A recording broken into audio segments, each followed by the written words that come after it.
हमारी सभी व्यवस्थाओं में, यद्यपि स्थानीय निकाय में तो हमने पहले से लिया है, लेकिन अब ऊपर जाकर के जब हमारे पास पावर का संवैधानिक दर्जा आएगा तो दुनिया में बहुत आदर्श उदाहरण बनेगा और इसके माध्यम से निश्चित रूप से भारत शक्ति संपन्न बनेगा। जब हम अपने विकास की इस धारा को देखते हैं तो अपने प्रदेश की तरफ भी देखते हैं कि 33% आरक्षण आपको अपना मिलेगा, लेकिन हमारी सरकार ने आपको 33 से और आगे बढ़ा करके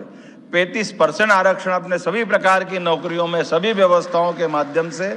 आपके लिए देने का प्रयास किया है। यह आपके उस अधिकार की रक्षा करने के समान है जिसकी आप हकदार हैं। हम ये भी मान के चलते हैं कि जब इस आरक्षण की बात कर रहे हैं तो आप तो अपने यहाँ कदम कदम पर बहनों के सशक्तिकरण के उदाहरण भी तो देख ही रहे हैं। हमने कहा कि अगर बहनों को आरक्षण में जिस प्रकार से महत्व मिल रही, आर्थिक रूप से भी संपन्न बनाने की बात करें, पंजीयन में भी संपन्न बनाने की बात करें, तो रजिस्ट्रीकरण के अगर अपनी माता बहनों के नाम पर कोई अगर प्रॉपर्टी बनती है, किसी खेत मकान दुकान की रजिस्ट्री होती, तो उसमें भी हमने अपने 1% की छूट दी। तो आज की स्थिति में लगभग हमारी बड़ी लंबी लाइन बन गई है जो बहनों के नाम पर रजिस्ट्रियाँ हो रही है। सौभाग्य की बात है, बहनों के लिए यह विशेष योगदान हमारे द्वारा दिया जा रहा है। मुझे इस बात की भी प्रसन्नता है कि जब हम इस अभियान को चला रहे हैं तो अभी औद्योगिकरण के बलबूते पर हमारी GIS हो, जिसमें ग्लोबल इन्वेस्टर समिट हो या रीजनल इंडस्ट्री कॉन्क्लेव हो, सभी प्रकार के औद्योगिकरण के अंदर